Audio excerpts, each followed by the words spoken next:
पप्पा थँक्यू बरं का. अगं सावी, आज अचानक थँक्यू. काय विशेष?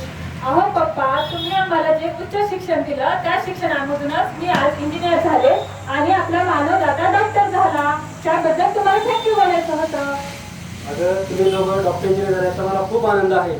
पण या आनंदामागे खरं श्रेय जातं आपल्या विमा काकूला. त्यांनी योग्य वेळी मला विमा पॉलिसीचं महत्त्व सांगितलं, पैशाचं महत्त्व सांगितलं.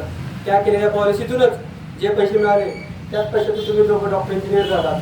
मग जर थँक्यू म्हणत असेल ना तर तू विमा काकूला थँक्यू म्हणायला हवं. हो चालेल पप्पा, मग तुम्ही त्यांना फोन लावता का? मी त्यांनाच थँक्यू बोलते. हो हो, का नाही, लगेच. हॅलो विमा काकू.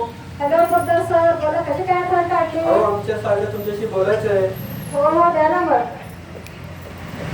हॅलो विमा काकू. हा बोल सावी, काय म्हणते तुझं शिक्षण? माझं शिक्षण पूर्ण झालं काकू. मी आज इंजिनियर झाले आणि मानव दादा डॉक्टर झाला. ते फक्त तुमच्यामुळेच असं मला पप्पांनी सांगितलंय. अगं त्यात मी काय केलं नाही.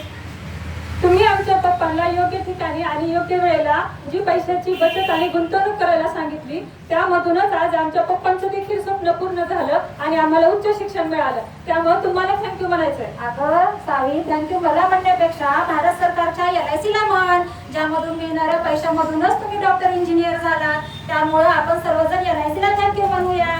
Thank you LIC.